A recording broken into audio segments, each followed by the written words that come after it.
Let's fucking go! All right. I don't know why I'm that excited. I shouldn't have that much energy. Welcome into another edition of the PHNX D-Backs podcast right here on PHNX. My name is Derek Montilla. Of course, I am still your mayor of PHNX, despite what Espo has to say. And this guy next to me, he's backing me up. He's my vice mayor and your thunderstick, Jesse Friedman. Well, we were only live for 3.5 hours, so we figured you guys wanted more of us. Are you sick of us yet? So Are you done with us yet? If you're not sick. Yeah, if you're here and you watch the entire watch along, I'm not quite sure what you're doing you here, are a but crazy we appreciate person, you. and we fucking love you. Let's go. Ryan says D-Backs after dark. You know that's what time it is. Let's go. Let's go. Max cut me off from the beers, but that doesn't mean that I'm still not here to have a fun time. And just because Team USA lost to Team Japan by a score of 3-2 tonight in the WBC Championship game does not mean that I did not have a great time watching it. Yeah. I had a great time with you chatting. I don't think you and I have ever talked that much during a baseball game to each other. We're both very quiet most of the time. We do our little score sheets and we kind of keep to ourselves in the press box, but this was an absolute blast to watch. I mean, this game, you couldn't have asked for anything more. I think you said it, and I think the one thing, maybe some more lead changes, maybe a little bit more scoring, but this was it, man. This was beautiful, and I can't say much more other than tipping my cap to Team Japan on the win. Yeah, I mean, Team USA grabs the 1-0 lead. Trey Turner with the home run. I mean, we were excited. Fifth of the WBC, just insane what he was able to do. It was like his fourth home run in 7 at bats. Yeah, he was just on bonkers, bonkers stuff from Trey Turner in this entire tournament, really. But yeah, Team Japan comes back in the bottom of the second inning, gets our guy Merrill Kelly for a couple of runs there, and I mean the rest of the way, Team Japan had the lead. So. There wasn't as much back and forth as we saw last night with Team Mexico. Right. I mean, that was truly an insane baseball game, but it was still, I mean, you kind of felt at the edge of your seat a little bit all the way through this one. It was a very fun game, and the way that it ended, man, I mean, just I know we were talking on our watch along about like all these crazy hypotheticals of, Mike Trout hitting a home run to tie the game, and then Shohei Ohtani coming back in the bottom of the ninth and hitting a home run of his own and walking it off or something like that. But still, I mean, you started this game with Mike Trout holding the Team USA flag and Shohei Ohtani with the Japan flag, and the game ended fittingly with Shohei Ohtani on the mound striking out his teammate. A matchup that we all were excited to see, hope to maybe see at some point in the game.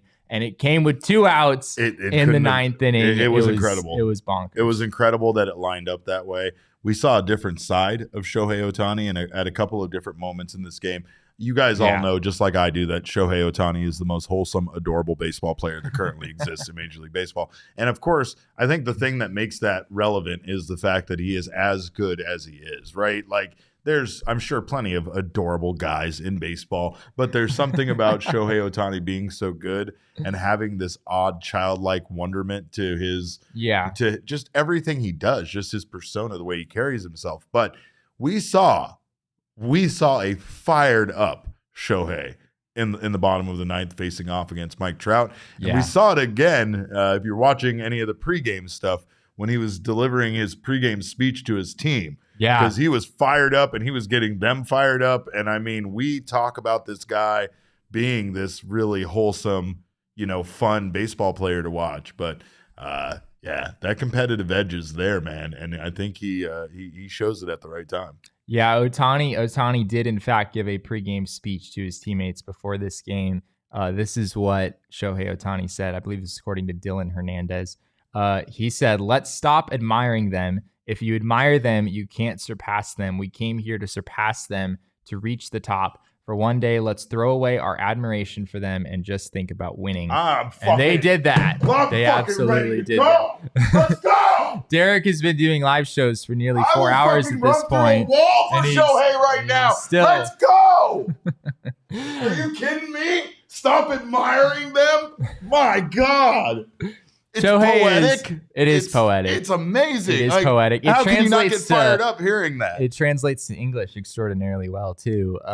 But yeah, I mean, just incredible what Shohei Ohtani was able to accomplish, not just in this game, but the tournament as a whole. You could tell, as you were alluding to, he kind of turned it up an extra notch with Trout at the plate. Well, because I've we never talked about seen that. Ohtani throw the ball as like visibly hard with as much visible effort as I saw him throw the ball in that ninth inning. He bounced a 102 mile an hour four-seam fastball at one point in that at bat. But that slider to get the swing and the miss at the end, the swing and miss at the end of that at bat, that was a nasty pitch. I think it was the first breaking pitch that Ohtani threw that entire at bat. And yeah, I mean, what a fun, crazy way for this game to end. And I mean, we talked about basically what was going to happen when these guys matched up. Yeah. We prophesized a bit. We kind of laughed because we thought we might see a little bit more of a jovial attitude between the two of them. It was nothing but business. Maybe, I don't know. You think it would have been different if it was maybe like the third inning or the fourth inning, or like maybe earlier in the game when the stakes weren't as high? It's a big moment to be all smiles and stuff. In the ninth inning with 2 outs, I just think you can't, like, if you crack a smile or something, it just doesn't feel like it's the right time. But I felt like that's what we were going to see. I felt like it was going to be like one of those all-star moments where, like, hey, maybe this guy got traded, but he used to be on this team for a long time. Yeah, in the All-Star game, you see that kind of stuff. Right? Yeah. But let's get down to it, because honestly, the Team USA, they got plenty of hits. They got key hits. There were some amazing moments. Kyle Schwarber's home run at bat was one of the best at bats I've ever seen in a high leverage situation. So according to Codify, Kyle Schwarber has homered in the World Series, the ALCS, the NLCS, the ALDS, the NLDS, the AL wildcard game, the NL wildcard game, and now the WBC Championship game. We talked about it during our watch along. That man has hit some high leverage home runs over the course of a number of years. I mean, I remember when he came up with the Chicago Cubs during their World Series run. He was, obviously a big deal back then. That was just a textbook at bat from Kyle Schwarber, just trying to figure out how to time up Yu Darvish. Eventually gets a middle four-seamer, and that is the exact pitch that he was ready and looking for. We said it on the, obviously on the watch along, but you never see an at bat end that way. You never see some guy literally launching balls, fouling them off into the upper deck. No, the moment and you then hit come through with the home run. The moment you hit a foul home run, it's like, you're grounding out to the shortstop or you're striking out. Like your at bat is doomed. But no, Kyle Schwarber showed us apparently that's not the case. That was a shot, and I guess it's just like the Phillies, right? Like Turner hits his bomb, and Kyle Schwarber hits his bomb, and that's the only offense to speak of for a very stacked Team USA lineup. 3 Phillies hitting in a row, but the Team USA could not do much. 9 hits. They out-hit Team Japan 9-5. They had base runners. They had plenty of opportunities, but let's be honest. Team Japan did a much better job of managing this game. When it came to pulling out all the stops and the kind of things that you see in a World Series, where a team is willing to do anything, play any pitcher, as long as they're just trying to put their best out there in a big situation.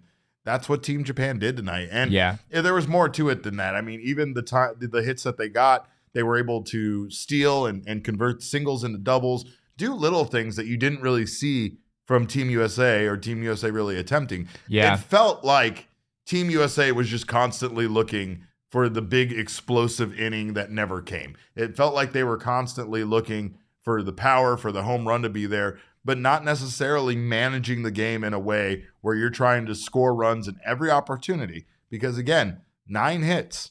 They weren't great with runners in scoring position today. They were not. I mean, neither team was. Team USA was 0 for 7 with runners in scoring position. Team Japan was 0 for 5. Neither team had a hit with runners in scoring position when this was all said and done. But there were some costly double plays, I guess, on both sides, but especially for Team USA. Mookie Betts, of course, in the 9th inning with a man at first, nobody out. You figure you got a shot to put something together there with the big dogs coming up. But Shohei Ohtani had other plans, and that man is pretty good at baseball, Derek. And it was fun to watch, like, Team Japan try to manage Shohei Ohtani, because he had to go down to the bullpen and get warmed up. But then his spot came up. To hit, and he had to come running back. And are we sure that Ohtani has to warm up? I don't know. Like the man. Are we sure he's human? Yeah, we sure he's human. Like, isn't it kind of just him going through the motions, going down there to the bullpen and throwing a few pitches? I don't know.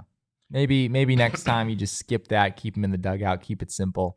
But no, the logistics of getting Shohei Ohtani in this game was pretty wild to watch unfold. Gabriel says it was like watching the D-backs with runners in scoring position. Too soon, Gabriel. Season hasn't even started, Gabriel. It's a new season. Now. Come on, let's get a clean slate here. Ryan says biggest baseball would have if Roman made his appearance in the ninth. For those of you that weren't watching the watch party, I was wearing at some points a dinosaur costume, which we lovingly named Roman. But Roman couldn't get up for the end of the game there. We couldn't get the rally dino going. There was trouble with his fan falling out, but this happens. This happens sometimes. Sometimes you can't perform when the pressure is on. Oh gosh. I'm not going to go into the ad read just yet, but you guys table that one and keep it for later. Team Japan did have an incredible journey, though. Looking at the World Baseball Classic bracket here, you'll see that Team Japan just, it's not like they had a very difficult journey as much as they had, do we have that graphic, Damon? Yeah.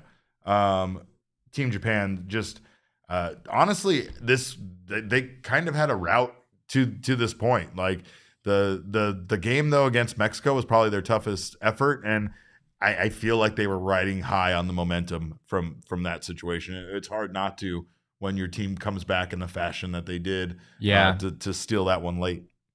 Yeah, I mean, just looking at kind of their path to get here, it was beating Team Italy 9-3. That sent a few Diamondbacks home packing. Oh yeah, they sent Diamondbacks packing along the whole way. That's basically they did what they did. They knocked out the two Dominics and Mitchell Stumpo. Then they knocked out Alec Thomas, and then knocked out Merrill Kelly. In this one today. But yeah, Team Japan has won 3 out of the 5 World Baseball Classics, which is pretty crazy. Yeah. Only been 5. Team Japan's come on top 3 times. I think pretty dominant. We kind of underestimated them, didn't we? We did. We brought them up, but we mostly focused on the Dominican Republic and Team USA, which is, understandable. Yeah. I mean, looking at those rosters, it was hard not to pick one of Team USA or the Dominican Republic. But yeah, I think a lot of us just don't know the names of a lot of these guys. Like looking at the Japan lineup today, it was like, all right, there's Lars Nootbaar, there's Shohei Ohtani, there's Masataka Yoshida. I know that name. He just signed with the Red Sox. And it's a bunch of nobodies. Well, nobodies to us. Us, but like exactly. you said, they are an accomplished team of all-stars from their league in Japan. And honestly, Japan has a very competitive baseball league. You're never going to get anybody to say any league in the world is better than Major League Baseball. But Japan, Korea, they have leagues that are very close as far as the competition level to Major League Baseball. Jesse said like 4A versus AAA. It's like 4A, right? So it's like right there in between the top of the minors and the Major League level. It's not that far off. These guys come to play. They come to win. They have pride. I think that there is something to be said about a team of all-stars like Team USA not coming with that same fire and not wanting to, they were kind of like a favorite in a way, and they didn't have the same to prove that a team like Team Japan did. And honestly, it's like us not really picking them or talking about them. Fucking audacity when they've won 2 out of the last 4, and now they've won 3 out of the last 5. Team Japan should have always been in the conversation. The thing that I am the most excited about is that Japan was watching and they were excited. Yeah. Right. We talked about how we'll get the numbers for this, championship game, but over 93% of Japanese households were watching the matchup against Mexico. That's incredible when you think about that level of interest, that level of participation by their country and their fans wanting to watch them in this tournament. And I mean, honestly, right now, we can't really relate to that. We're not, the level of interest here in the United States is not nearly as high as that level in Japan. I do think that it's grown a lot, though. I think this World Baseball Classic is just felt different than the ones in years past. I don't know exactly what to attribute that to necessarily. I guess It's the star power. The star power, a little more star power power in some of these rosters. And they promoted this one better. I mean, like, I think part of it is this happened here at Chase Field, so there was a little bit more attention on Arizona specifically, considering it was just 2 cities out of the United States that were involved in this tournament. But I think there's something to be said about the star power and how exciting these rosters made watching this tournament. They also did a much better job of promoting it. Yeah. Like, in the past, the one thing I heard from people is that they didn't even know this thing was happening. They had no clue it was even going on. Ryan H in the comments is growing the game. That's it, man. I mean, not only is it growing the game, especially in countries where this game isn't very popular right now or really well known, Great Britain, the Czech Republic, there are areas in this world that this game is growing, and this World Baseball Classic is imperative in that growth. Yeah. But you also have the fact that guys like Mike Trout are going to go back to their teams, and they're going to tell their teammates, they're going to tell their coaches, they're going to tell staff that this was one of the greatest experiences of their lives. Yeah. And it's just going to increase the excitement level and participation of big stars and high caliber, names that make this tournament even more exciting in the future, right? Yeah. We've seen one of the fun things about social media is it's kind of easy to track like how many views things are getting. And something I've seen time and time again is that some of the highlights of the World Baseball Classic have more views on social media. I think it's specifically Twitter that I'm referring to, than any of the World Series highlights from last year, which the World Series, that's supposed to be the big baseball thing, right? It has the world has world in it, right? Just like World Baseball Classic. Yeah. But I think it's pretty obvious that this just has more of an international appeal. It just brings more people in, not just in the US, but around the world. And I think the WBC, this was just awesome. Like, just as a baseball fan in general, like, you can't come away from that game, no matter who you're rooting for, frankly, and not be smiling at like what you just saw and what you've seen over these last 2 weeks. This has been a long, like, it's crazy to me that the WBC has only been going on for 2 weeks. Like, we've seen so many incredible things in that span of time. Mostly it's been David Peralta fucking with Eduardo Escobar about his fear of cats. Right. And even right. that was probably the biggest delightful. thing that oh my happened. God. Yeah. The reunion of those two guys, get out of here. But there's so much more like that, not to mention the fact that you're just going to have this continue, right? Guys that are on this year's team in 4 years will be on the team again, potentially, right? Yeah. I mean, it's not something that's going to slow down. And I don't know. The one big topic, obviously, that came up is the injuries, right? And, of course, there were injuries to big names and major injuries, right? Altuve won, especially. Jose that one really sucks. Edwin Diaz is really, really devastating. Look at what the Arizona Diamondbacks have gone through in the last week. Yeah. Just the last week. Just in spring training. None of those guys were in the World Baseball Classic. They were just playing stupid-ass spring training games that don't really matter. Both of our catchers got plunked and injured. We have 2 relief pitchers that were pretty much guaranteed to be a part of this bullpen that now will miss a lot of time, including one guy missing the entire season and one guy not being back until the All-Star break. Yeah. These injuries are going to happen. They're going to happen for no reason at all. You're never going to make sense of them.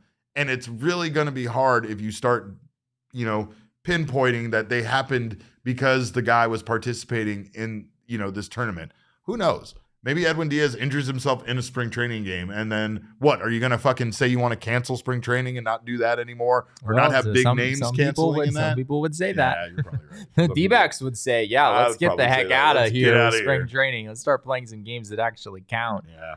Well, not to be too much of a downer, but we do have one elephant in the room to address, and that would be Merrill Kelly's performance tonight as the starting pitcher for Team USA. Not thrilled about the night Merrill had. I know for sure he's not thrilled about it. He went 1 1/3 innings pitch, gave up 3 hits, 2 earned runs, walked 2, struck out 1. It's wild because the line isn't terrible aside from that 1.1 innings, right? It's pretty bad. The 1.1 innings part makes the rest of it bad, right? Yeah, right. But it felt like he gave up. It might as well have been 9 runs. Like, that's just what it felt like, because he after looking really good in the first, he just couldn't get things back on track in the second. Yeah, he did look good in the first. You kind of pitched around Shohei Ohtani. He was certainly careful with him, but other than that, we were impressed. He was dotting the corners. His velo was up a little bit. Things looked really good for Merrill Kelly early on in this game. And then, the second inning, the command just wasn't there for him. I thought the stuff looked pretty good throughout, but it was the command. He just couldn't get his four-seamer in the spots that he wanted, and eventually was just kind of throwing all fastballs and got knocked around a little bit. So, yeah, you really feel for Merrill. I know that game against Colombia didn't go the way that he wanted, even though Team USA was able to pick him up and win that game. But this one also didn't go the way that he wanted, and nobody's blaming this loss on him solely, right? I mean, Team USA only scored 2 runs. It's going to be hard to win any game when you're only scoring 2 runs. But yeah, it wasn't the outing that I know Merrill really wanted to have, and that sucks because Merrill is a good starting pitcher. I think if you put Merrill in the NPB for a full season, he's probably one of the best pitchers in that league. He just unfortunately didn't have it in this one tonight. Well, this brings me no joy to do this at all, but you gonna do it? We got to do what we got to do around here, and we are going to give Merrill Kelly, our OG's performance to forget. And when you have a tough night, you have a night you want to just shake off. You want to not, we were asked about how do we get out of a slump, right? Yeah. You do it by forgetting what happened. You just move past it, right? You want to learn your lessons. Yes, of course you want to learn your lessons, but if you want to not feel pain or sadness or I guess thoughts, you should try our friends at OG's. They have a wide variety of doses and strains, depending on the size of your problem and how much you want to forget, that you can check out. Of course, they also have a wide variety of flavors. They have their Aquaberry Sleep Edition gummy, which is absolutely outstanding if you need to get yourself a good night's sleep. So make sure to check out our friends at OG's. They have their new Strawberries and Cream Edition, of course, that we've been talking about for a while. That's hitting the streets now. So make sure to check out your local dispensary. And of course, tell our friends at OG's we said hi. We love them so much. And of course, here's the thing. The OG's new Strawberries and Cream Happy Balance gummies are live on the shelves. And always, like I said, you can find them at your dispensary by checking out ogsbrands.com. Must be 21 or over to enjoy, and enjoy responsibly. Also, shout out to our friends Four Peaks that basically sponsored me throughout our 3-hour plus watch party.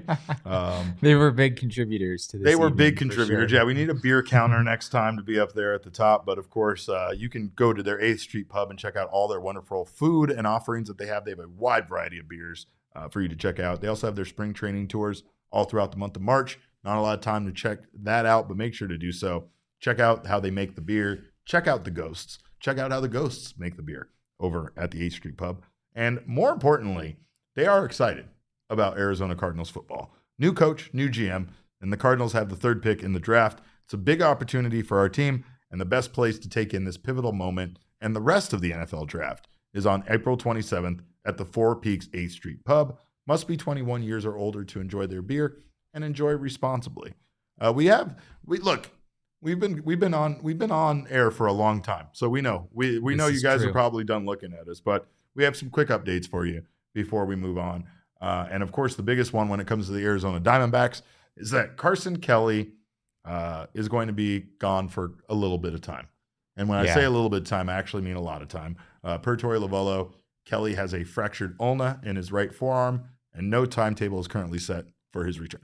It's tough, man. We talked about it yesterday when I interviewed Carson after the incident in the clubhouse yesterday at Camelback Ranch. He was concerned about it. You could tell. He said his level of concern was not minimal. And sure enough, today you get the bad news, the X-ray results. He does have a fracture in his right forearm. We don't know exactly. There's no exact timetable at this point.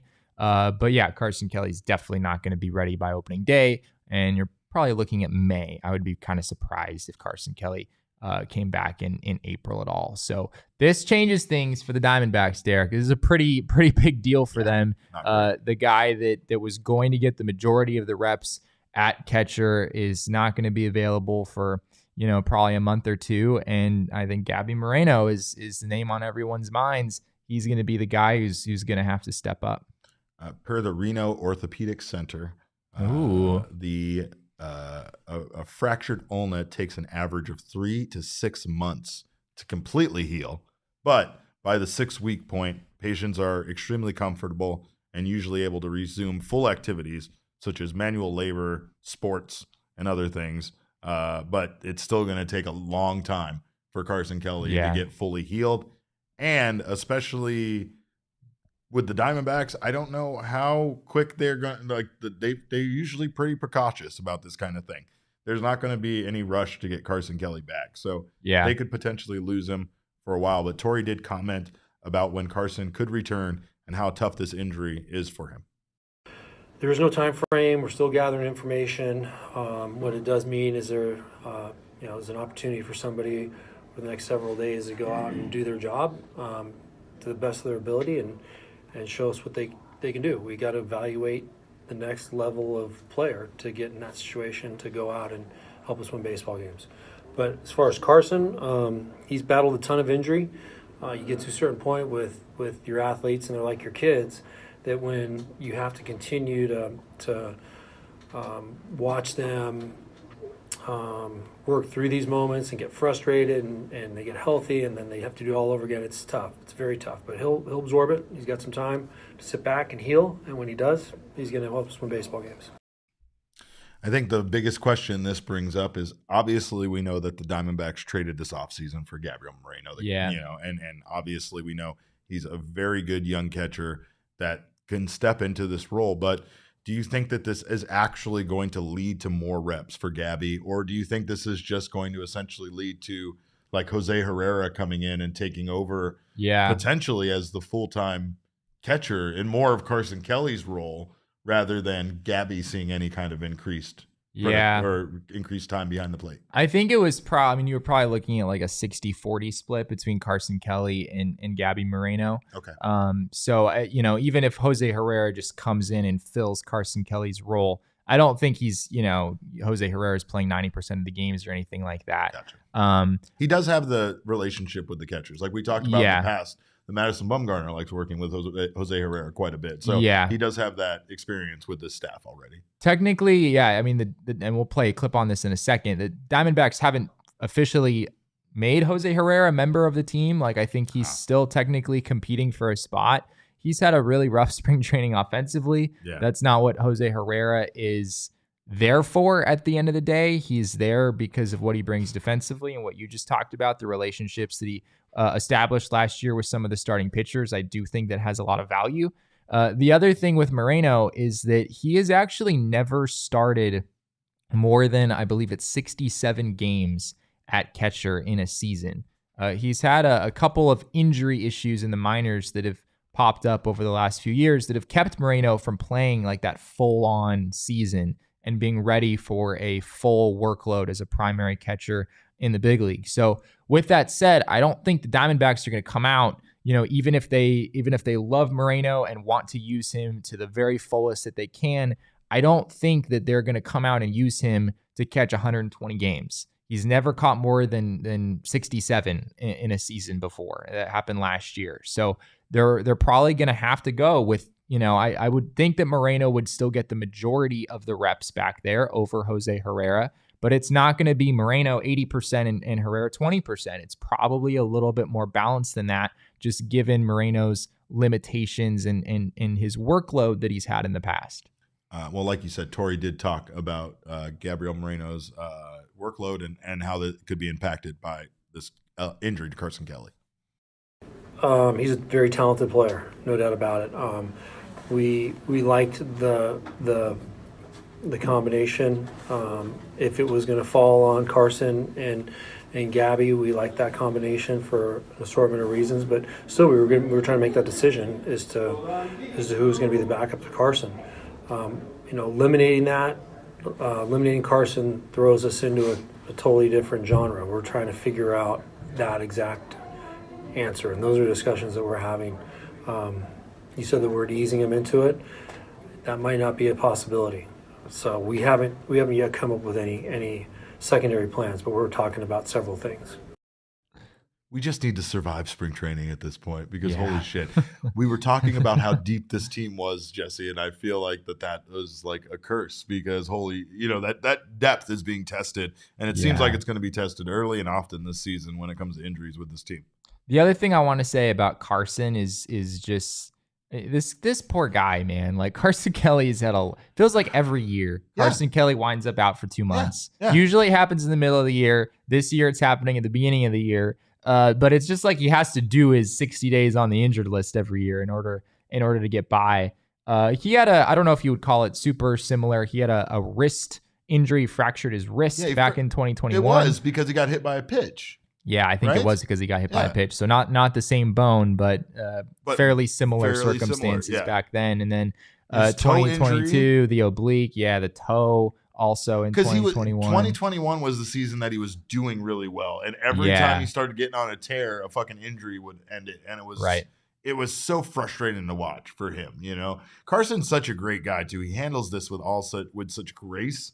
I would not have sat there and talked to you jabronis about my arm with a fractured ulna. Like he was sitting there demonstrating to you with his one arm wrapped up with his on the other good arm. Like, my God, man, the amount of of patience that this guy has at times, considering the injuries he's gone through.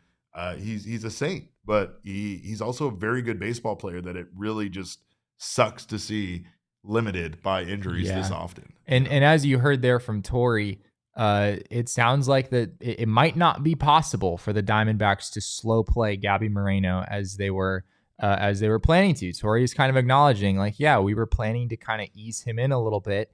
Now we can't really do that. Like Moreno is definitely going to make the opening day roster. I think we can pretty much say that at this point. And he's going to get, I think, the lion's share of the opportunity at catcher when the Diamondbacks weren't really planning to do this. It will be interesting how this affects pitchers. I mean, you're going to have a lot of pitchers with the Diamondbacks who have not had much opportunity to work with Gabi Moreno yet. So, there might be some early kinks there to work through and try to figure out as the season progresses. But yeah, I mean, Moreno was great last year in Toronto and the 70 plate appearances or whatever it was. And there's nothing good about this situation, but I think there are people who are excited about what can Moreno do given that opportunity. Nobody was wanting Gabriel Moreno to win the majority of the starts this way, right? Nobody wanted to see Carson Kelly lost. But at the same time, too, it's kind of like what we've talked about with the young pitching staff and other situations, and that's happening around this team as well. We've talked about the bullpen. Those opportunities now are up for grabs when it comes to somebody potentially not on the roster earning that spot. Same thing now when it comes to catching. Really, it's Gabriel Moreno's job to lose, right? If we see Jose Herrera maybe as the opening day catcher and then get the lion's share of the work, maybe that just shows Moreno still isn't ready, or at least not ready in the assessment of Torey Lovullo and his staff. But I don't think that they have much of a choice, right? And luckily, they traded for an incredible young catcher that is absolutely part of the timeline and the core with the rest of this team. So even if it's a trial by fire, even if he makes mistakes and has some growing pains, at least Moreno is going to get that opportunity to play baseball. Yeah. And could you imagine if the Diamondbacks didn't trade for Gabi Moreno? No, I couldn't, because Dalton Varsho would be back behind the plate most likely, even if they didn't want it. That's a good point. Right? I mean, unless you were going to go Jose Herrera and Ollie Sanchez, or Jose Herrera and PJ Higgins. I mean, maybe they would have played the offseason differently. He has. I don't know. Not ready. Yeah, and I think he's more of an offensive minded catcher. Sure. I don't know if the Diamondbacks view him as like the ideal backstop to be receiving and working with their pitchers. And you're not going to bring somebody like that in when that's not your concern with Moreno. Your concern with Moreno is his relationship with the pitching staff, right? Like you said, the experience there, and Patrick Lyon's floating head entered our chat, and I can't even think, right? Like, I mean, we've been on for 4 hours, Patrick. I don't even know how to deal with this, but he asked, will Team USA ever let another D-back or Rocky play with them? Probably not, but I don't know. We'll see. It's all on Merrill Kelly and Kyle Freeland tonight. It's will Team USA let us back on? I get what you're saying there. It's not the other way around. Will the D-backs let someone come on to the team? You also hate it because I know that Merrill Kelly took a little bit of flack. I didn't see a ton of this necessarily, but I'm sure there were people who are like, "Who on earth is this guy? Like, it why was worse is he than that, Jesse. starting in the It was. We already words. won the silver medal, is what the answer was to Merrill Kelly being the starting. And pitcher. to that, I say, like, it's not like the starting rotation of Team USA was especially stacked, right? Like, it's not like you didn't have Jacob deGrom waiting in the wings or something. You didn't have your Shohei Ohtani ready to go. Right? I think honestly, Merrill Kelly might have been the best starting pitcher of the group, or at least one of them. I guess Adam Wainwright still had a really good year last year. I don't hang a 3-2 loss on the pitching staff. I really don't. Yeah, I don't. It's a good way of looking at it. I know that baseball games are close, and I know that they can be close, but with a lineup that consisted of Mike Trout, Mookie Betts, JT Realmuto, Kyle Schwarber, like those guys, Trey Turner, these guys, Goldschmidt, Tim Anderson, Jeff McNeil. Yeah. Crazy. Anyway, again, congratulations to Team Japan. Not great for the Diamondbacks, but you guys are going to get to see plenty of Gabi Moreno this year. So if you want to see a silver lining, right, is that we were going to see lots of Moreno. Man can hit. Spring training. Take it with a grain of salt, but the man has been knocking the cover off the ball in spring training. Good. So there's a lot to be excited about, even though it comes in a really unfortunate situation. Well, we thank Patrick for being here, and we thank all of you for being here on the PHNX Sports YouTube channel. If you haven't done so already, make sure to subscribe. We've never been here this late when the cleaning person came through to clean up after us while we're still doing the show. But prepare for plenty of those nights this season, because we're going to be doing more post-series shows this year, as well as our game of the week, which we might be doing some more watch-alongs just like this. So we hope you guys liked it. We thank you so much for being here, for joining us for the watch-along, for sticking around for this post-game show. We appreciate you guys. Make sure to subscribe to the PHNX Sports YouTube channel. Sign up for notifications. That way you don't miss whenever we go live. Leave us a thumbs up, because we are both exhausted, and it's the only thing that's going to power us through this final segment. Hour 5 is going to be awesome. Hour 5 is going to be. We're going to lose our minds in hour 5. I'm ready for one more. Let's go. I was born ready, Jesse. I don't get ready. I fucking stay ready. Should we just pull an all-nighter? Yeah. Let's just keep going until tomorrow morning. 24-hour stream. Just knock it out. I got ad reads for days, son. But speaking of ad reads, make sure if you're listening to us on your favorite audio podcasting app, you subscribe to us there if you haven't done so already. Leave us a review. We thank you for it. And grab yourself a PHNX Diehards membership over at gophnx.com. It is the best way to spend your money. Let's be honest. Not only do you get a free piece of merch from the phnxlocker.com, and all future purchases are 20% off, but you get members-only merch. You get members-only invites to events, members-only discounts with our partners, so much more. You get access to all of the newsletters from people like Jesse Friedman and all the other wonderful writers around this place. You also get access to our members-only Discord, which is the best place to be an Arizona sports fan. So sign up today for a membership over at gophnx.com and become part of our family. Speaking of our family, one of our family members here from the minor league system for the Arizona Diamondbacks has tossed their hat, if you would, in the ring for discussion of best minor league logo. Now, we have already given a shout out to our friends from the Amarillo Sod Poodles, aka the Calf Fries, for their very naughty new alternative identity, which I like very much so. But this next identity is part of the Reno Aces' new identity for the Copa de la División, aka the Fun Cup, Jesse, in Spanish. Every year, the AAA level does these kind of Latin-inspired or Hispanic-inspired themes that go along with their communities, and the Reno Aces will be taking on the identity of the Reno Micheladas. Nice. Big fan of the Michelada on a Sunday afternoon, Jesse. I like the color scheme we got going on. This is a nice color scheme. The baby blue is just a fucking S tier. It's a cheat baseball color, right? I'm very opinionated on this. Baby blue, total cheat code, and the lime. The lime green with the baby accent. blue. Oh, that is It's beautiful. everything. Well, I think everyone just fell in love with the Team Mexico jerseys. Yeah, and no, you're right They about didn't that. have the powder blue, Right. but the red and green thing, they Now, did have that going on. I like this logo a lot. I like the idea of a drink in a glass with a baseball bat, just ready to bash another fucking drink's face in. Like, I love that. I know it's probably it's baseball. your kind of gonna- logo, Derek. It's It really definitely is. my kind of logo. But do you know what a michelada is, Jesse? I don't. Okay, so are you familiar with a Bloody Mary? I am familiar with the So Bloody it's basically a Bloody Mary with a beer instead of vodka. Mary. Okay. So it's a little bit less. It's not gonna get you where you're going as fast, but it's more of a Sunday afternoon kind of drink, Okay. poolside, something like that. So the Aces are inviting us out for to try out these that beverages. is right. Is Yes. that what's happening? Yeah, I want to be invited to Reno just to drink micheladas all day long. So let's make that happen. We'll watch some baseball. You know what? What this means though is the Diamondbacks are starting to fall behind their minor league teams when it comes to fire logos. I don't want to put any pressures Yeah. on the main club, but they can't do this stuff. They can't do this stuff. Look at this fire ass fucking Hillsboro Hops hat I'm wearing right now for I don't America. know if I don't think the calf fries would fly at the major league level. I think they might have some. Give it a issues shot. there. Give it a shot is all I'm saying. Just give it a shot. We I don't need know about that one. Whatever, that's fine.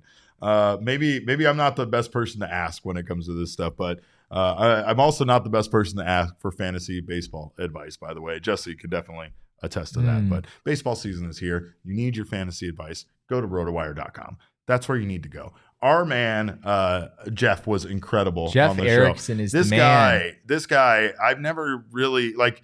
Sometimes Jesse amazes me with his wealth of baseball knowledge. Sometimes Evan Thompson, a friend of ours who wrote a book about baseball in the playoffs, incredibly knowledgeable when it comes to baseball. But I think Jeff might take the cake when it comes to this. So make sure to check out Jeff and all of his analysts over at rotowire.com.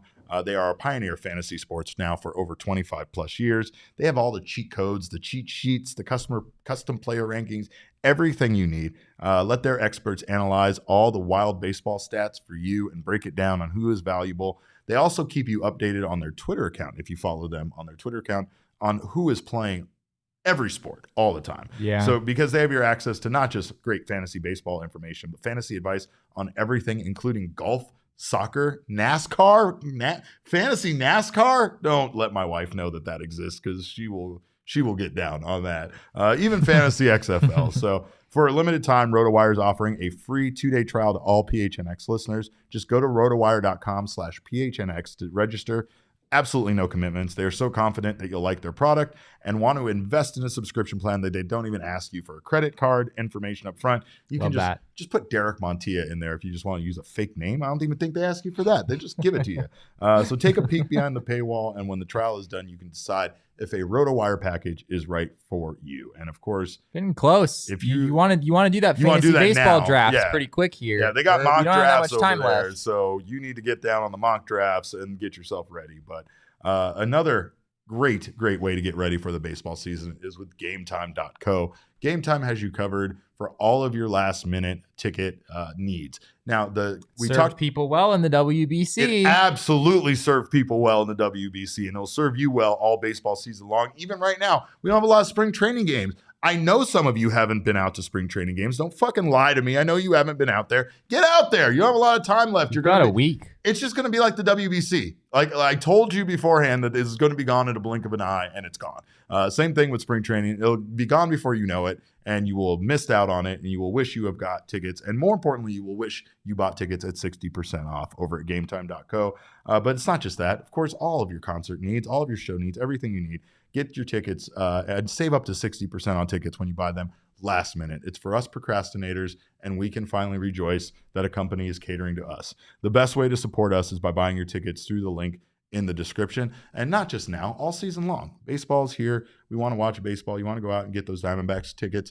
The Cleveland Guardians, they had a $49 a month like subscription thing where you can go to every game and stand in like a standing room only section. And you commented that their stadium is very nice for the Guardians. So I was at the I guess I wasn't at the All-Star game. I was at the Home Run Derby at Progressive Field back in 2019. Pretty cool place. Yeah. Epic Home Run Derby. 2019 Home Run Derby, one of the best of all time. Absolutely. I feel very lucky to have been there. But Absolutely. the stadium was genuinely fantastic. So again, for all of that stuff, make sure to grab your tickets over at gametime.co and don't miss out on anything you want to go see. We appreciate you guys so much for being here. For those Warriors that were here from the start of the World Baseball Classic game to right now, you guys are the real, bless you. You're the real MVPs, that's for sure. But you can follow us on Twitter. I'm at cap_caveman with a K. This maniac next to me is at Jesse N. Friedman. Damon, I'm getting Damon in on this one. He's a Damon dog because Damon did an excellent job. Thank you for all of your work tonight. Of course, our show is at PHNX_D-backs, but all roads lead to at PHNX_sports on Twitter, Instagram, and Facebook. Got some love being shown from Japan in the chat. Hell yeah, absolutely. And some love back to Japan. It was an incredible series, or incredible tournament. Yeah. An incredible championship game that completely capped off this tournament. We're sorry that America underestimates you every single we will WBC. never underestimate you again. And I appreciate your love We've of all baseball learned and our pro lesson wrestling. at this point. Absolutely. Maybe. We'll have to relearn it in 3 more years. We'll see. We'll figure it out. But on behalf of Jesse, Damon, and myself, we appreciate you guys so much for joining us tonight. We thank you as always. And remember, kids, baseball is fun, but it's so much more fun when you play against the best in the world.